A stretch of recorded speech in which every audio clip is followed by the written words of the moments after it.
everybody, let's make a page for Chaparral. So like we promised, you're gonna get the behind the scenes look at how we actually create our issues. So we have our text here.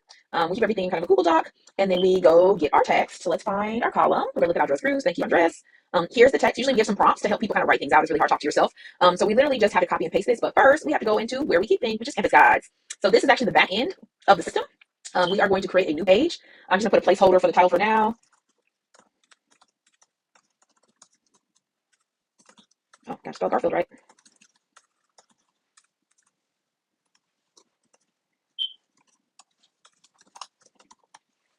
We put this in draft mode. Then you get this beautiful blank page.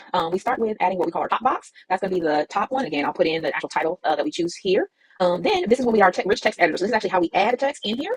So Google does weird stuff with the formatting. So I usually actually go into the source code and put in our text, and I have to reformat it according to how it looks on the actual entry. So I'll do that later.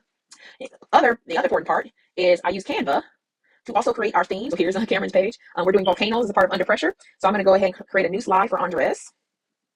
Delete all these that I don't need. This is going to be his. I can kind of delete the stuff I don't want. This will be his title. I input this fabulous headshot that he gave me long ago. I was like, did it get deleted out? I'm going to have to go find it. So it looks like we lost his headshot. So now I've got to go grab his headshot. That happens sometimes. Files get moved around. We don't have stuff anymore. So I got to go get the originals. Let's see. Where is his headshot? There it is. There's his headshot. Download that. Okay, put that back in here. So I have a new copy. There it is. Now put it back in, remove the background. And then I can kind of layer this, right? So send backward, a little far back. Keep going, there we go. So yeah, so here's gonna be his title, and then I'll also steal some text from Richard's.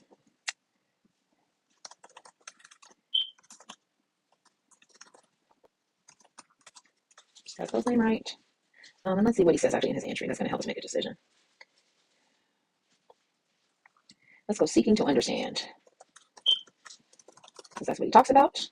Make this a little smaller because it's really huge. Right, I'm gonna center that a little bit. So it looks good. The center too. It was very helpful at doing that. Okay. I'm gonna rename this address. And then we can download from Canva. And make sure you get your formats right. Also, you only want the one page, not all of them. So I download that while that's downloading. Now I can update seeking to understand with our field site representative, Andres Cruz. Make sure we do our header. That's super duper important. Now that I know my image is downloaded, I'm going to insert that using our little handy insertion. Down. There's November. I'm going to upload my new image. There he is. Oh, I got to change the name of this because there's already Andres in here. Rename November 2024. Oop, that's not what I wanted to do at all. Oops, cancel. 2024. Upload. That's the new one.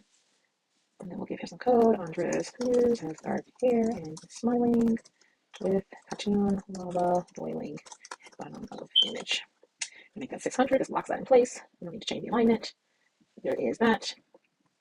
And here is the draft. I'm going to give the name, proper title, also the name of this page. I figured out what I was going to call it. Now I need to copy this website URL so I can actually make my page text. Oh, this actually needs to go under since I didn't make it a sub page. So now I have to fix that. So now I need to put him in here. There goes the sub page now. Now I go to November. Here's my front page. And I need to add him in as our third column here. So first I get his text. Love this feature. It saves all my text. Be sure not to save anything that's too important, like people's data. I usually clear it every so often to make sure that I don't do that. I'm going to put in the link to his page. There it is. And there we are. And there's our title. Oh, the page is still hidden because I haven't turned it on yet. But that's how you build a page of text in here. The video is much more intensive, but at the very least you get to see a little bit of how I process. Hope that's helpful.